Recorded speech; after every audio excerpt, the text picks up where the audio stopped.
Gerir bem o dinheiro sendo português não é tarefa fácil. Praticamente todas as formas de gestão de dinheiro que eu conheço não funcionam bem nem para os nossos custos, nem para os nossos ordenados. Mas nós aprendermos a gerir dinheiro é tão importante, é literalmente a diferença entre o descanso mental, mesmo que tenhamos pouco dinheiro, para, por outro lado, ter uma preocupação constante do dia-a-dia. Agora, parece que há sempre problemas. A fórmula de gestão de dinheiro mais conhecida hoje chama-se 50-30-20, onde, por exemplo, diz que só podes gastar 50% do teu ordenado em necessidades como a renda, a água, a luz, a alimentação, mas para muitas pessoas só a renda ocupa mais do que esses 50%. Mas há umas semanas encontrei um vídeo onde falava desta nova regra chamada 75-10-15, que tem uma abordagem muito diferente, pelo menos em relação àquelas que eu conheço. Esta é muito mais realista para alguém que vive em Portugal e quer melhorar a sua gestão financeira, tanto para um melhor presente como para um melhor futuro. Portanto, mete confortável porque nos próximos minutos vais aprender a gerir o dinheiro como 1%, com esta regra que poderá mudar a tua vida financeira. Então olá, o meu nome é Gabriel Ferreira, se és novo por aqui eu estudo formas de fazer dinheiro online e estamos a perseguir o objetivo deste canal que é chegar do 0 ao 1 milhão enquanto eu te ensino pelo caminho. Aproveito também para dizer que eu não sou nenhum consultor financeiro, tudo o que vais obter aqui é apenas e só a minha opinião e já agora muito obrigado à XTV por estar a apoiar este vídeo, mas falamos mais sobre eles depois. Ok, então se tu és totalmente novo nesta coisa das fórmulas de gestão de dinheiro, por norma elas são constituídas por números e cada número representa uma percentagem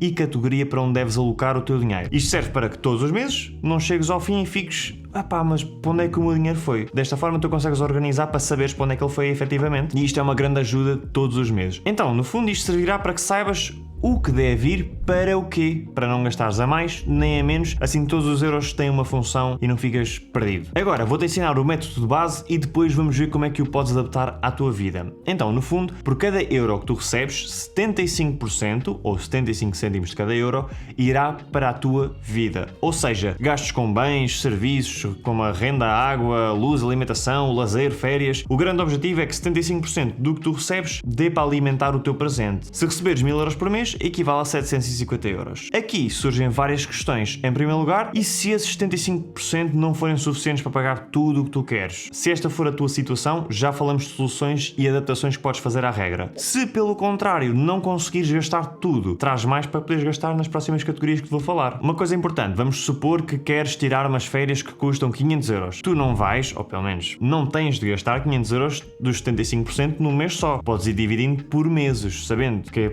daqui a X meses tenho estas férias que custam isto, eu vou poupar uma parte por mês desses tais 75%. O mesmo podes literalmente fazer para todas as tuas despesas, sejam grandes, pequenas, médias, falando daquelas que tu já sabes que vais ter ao longo do ano. Agora, vamos para os 10. Estes 10 significa que 10% ou 10 cêntimos de cada euro que tu ganhas devem estar alocados num fundo de emergência. Ou seja, isto é uma quantidade de dinheiro que tu tens de lado para emergências. Tens um acidente de carro, uma conta inesperada que não tens como pagar ou qualquer outro percalço, tens sempre esse pé de meia disponível. Algumas coisas a ter em consideração. Este fundo de emergência não tem de ser infinito, na prática. Tu vais poupar, no fundo, até um determinado valor e depois esses 10% podes transformar na próxima categoria que vais aprender agora. Mas para isto correr bem, vamos só ver algumas regras para este teu fundo de emergência. A começar pela quantidade. Pessoas diferentes precisam de montantes diferentes. Depende de se trabalhares a recibos verdes, se estás num trabalho bem estabelecido, se tens muitos ou poucos seguros para pagar, se tens ou não filhos, se tens menos ou mais responsabilidades, etc. Na maior parte dos manuais americanos diz que deves poupar entre 6 a 12 meses das tuas despesas. Eu acho que poucas pessoas precisam deste dinheiro de lado. Supondo que gastas 1000 euros por mês, que despesa é que te pode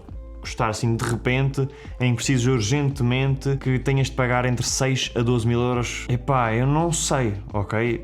O arranjo de um carro não me parece. Se for algo nestes valores, não sei se mais valia comprares mesmo outro. Ficares sem trabalho, para além do fundo de desemprego que nós temos cá em Portugal, demorar 6 meses para arranjar um trabalho, é muito. Então pensa nisto, quais são as maiores emergências que tu poderás ter? Que valor é que tu sentirias mais descansado se estivesses de lado? E atenção, esse valor pode mesmo ser 12 meses ou 6 meses de despesas e está tudo bem, desde que coloque seguro, descansado, perfeito. Estou apenas a dizer que não sigas estes números à risca dos 6 a 12 porque muita gente cá em Portugal não precisa desse valor poupado de lado, ok? Agora, onde guardar este fundo? Tens duas hipóteses, ou numa conta bancária, à parte, ou no local que de forma mais segura possível consigas rentabilizar de alguma forma. Este local tens a garantir que ele é líquido, ou seja, o acesso é fácil, precisas do dinheiro, não tens muita dificuldade em obter, não tens que esperar 2 semanas para ter na tua mão. Por fim, a última percentagem que temos de analisar para entendermos então a base da regra principal é o 15. Aqui podemos ver que 15% ou 15 cêntimos de cada euro que ganhas deve ser investido para o teu futuro. Investir não significa que tem de ser num investimento tradicional, mas tem de ser algo algo que melhore as tuas probabilidades de melhorares a tua vida no futuro, ok? Vou-te dar 3 exemplos práticos para entenderes. O primeiro, o investimento tradicional, ou seja, pegares nesse valor mensal e todos os meses investes num ativo para o futuro. Dentro disto também temos vários planos. O primeiro é pegar num ativo com um histórico alargado de resultados, como por exemplo o ETF que segue o S&P 500 ou o MSCI World. Existem mais opções aí, mas ficam aqui estes 2 grandes exemplos. Se és novo nesta área, um ETF no fundo é um fundo que tem ativos lá dentro que ao investirmos neles estamos a investir em todos esses ativos que estão lá. Pode ser só um ativo, podem ser vários. No caso do S&P 500 estás a investir em 500 das maiores empresas dos Estados Unidos, como a Amazon, a Apple, a Microsoft. Já no MSCI World estás a investir em mais de 1.300 empresas espalhadas por 23 países desenvolvidos diferentes. Aqui tu podes encontrar, para além das que já referi, a Toyota, a Nestlé, a Sony, etc. É claro e muito importante, resultados passados não garantem resultados futuros, mas estes investimentos têm rendido em média, factualmente, ao que sabemos, entre 8 a 10% brutos anuais, ok? Isto significa que se investires, no caso dos 1.000 euros de ordenado, 15%, dá 150%. E se investires, por exemplo, todos os meses 150 euros durante 35 anos e assumindo, apenas para o exemplo, que as percentagens podem ser, sei lá, 8, 9 ou 10%, para termos aqui uma margem, poderás conseguir, no final do termo, se tudo correr bem,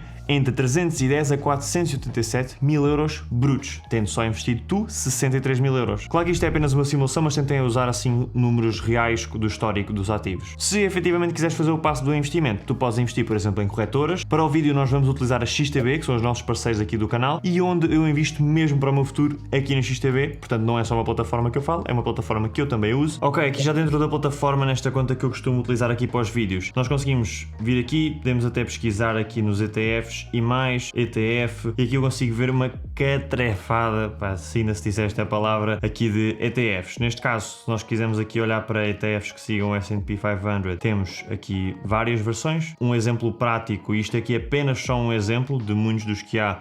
Temos, por exemplo, aqui este que se escreve SXR8 e conseguimos ver que é da iShares Score S&P 500 da BlackRock. Pronto, isto aqui é um ativo que segue o S&P 500 e temos, por exemplo, o IWDA que segue, por exemplo, o MSCI World. Isto são apenas 2 exemplos ilustrativos. Existem vários, mas podes sempre pesquisar e ver qual é que faz mais sentido, qual é que é a empresa que tu gostas mais. Estes são apenas 2 exemplos. Para investir, eu utilizo esta funcionalidade aqui, vem cá abaixo portfólio, plano de investimento, e no fundo eu aqui todos os meses consigo automatizar ou pelo menos facilitar-me aqui a entrada do dinheiro investido, ok? Neste caso vocês podem sempre criar um novo plano de investimento, selecionam quais é que são os investimentos que querem, ou S&P, ou MSCI, ou outro qualquer. Isto aqui foram apenas 2 exemplos que eu quis dar. Conseguem selecionar a ponderância de cada um, dar o nome e depois fazem o reforço do plano, ou seja, conseguem fazer também de forma automática, manual. Portanto, é uma forma mais simples de fazer o investimento de forma recorrente. E eu faço isto através da XTB. É uma plataforma regulada com escritórios em Portugal, com suporte português, então eu gosto muito. Uma nota muito importante, como podes ver, eu não tenho aqui nenhuma forma de depositar dinheiro que não pague comissões, mas se vocês forem pela plataforma do computador, vocês têm uma opção que diz transferência bancária e podem fazer por aí, porque aqui pelo PayPal e pelo cartão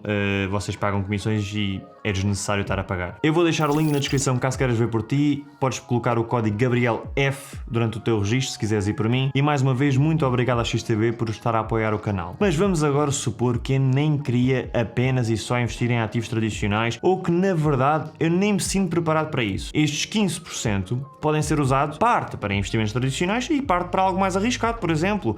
Pode ser utilizado para coisas mais seguras, como por exemplo opções que rentabilizem com alguma taxa de juros o teu investimento. Pode ser utilizado para comprar livros para tu aprenderes mais sobre investimentos ou sobre negócios, para conseguires criar skills, ou até podes utilizar em cursos para melhorares aquilo que tu já fazes profissionalmente, para conseguires aumentar o preço dos teus serviços. O que importa é que isso melhore o teu futuro e que te dê mais ferramentas. Mas ainda nos faltam algumas questões. Então, e se não conseguires atingir estas percentagens, ou o que fazer quando completares o teu fundo de emergência? Ou ainda, e se nada deste plano te fizer sentido, sempre que o último ponto irá ser uma chave importante para este processo. Começando pelo primeiro ponto, e se as percentagens não chegarem? Podes aplicar esta regra e perceber que, não pelos melhores motivos, estás, por exemplo, com 90% na primeira categoria, portanto aqueles gastos gerais da tua vida, e os outros 10% até os tens conseguido poupar. Podes sempre tentar equilibrar esta balança de 2 maneiras, ou aplicando uma taxa de poupança, como por exemplo tentar renegociar seguros, rever subscrições de serviços que já não usas, ou que simplesmente já não te compensem. Desta forma conseguirás reduzir os 90% para outra percentagem mais reduzida, esperemos, sem ser com a poupança. Podes aumentar os teus ganhos. Como é que aumentar os ganhos faz melhorar a minha percentagem? Simplificando,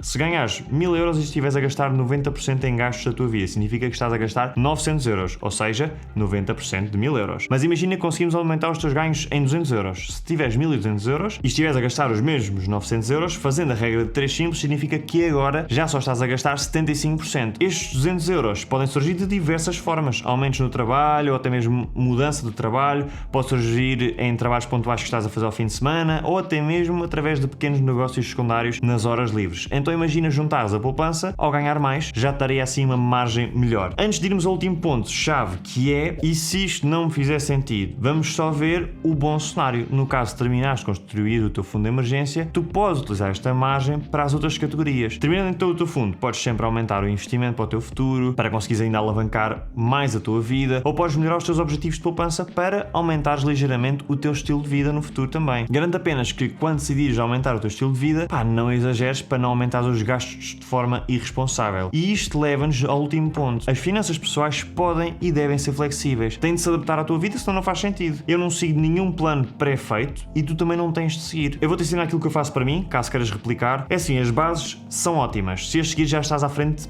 de 90% das pessoas, porque a maior parte das pessoas não faz isto. Mas as bases podem não funcionar para ti. Vamos supor que tu gastas 60% do teu ordenado em vez de 75% em gastos da tua vida. Tu vais te esforçar para gastar ainda mais dinheiro?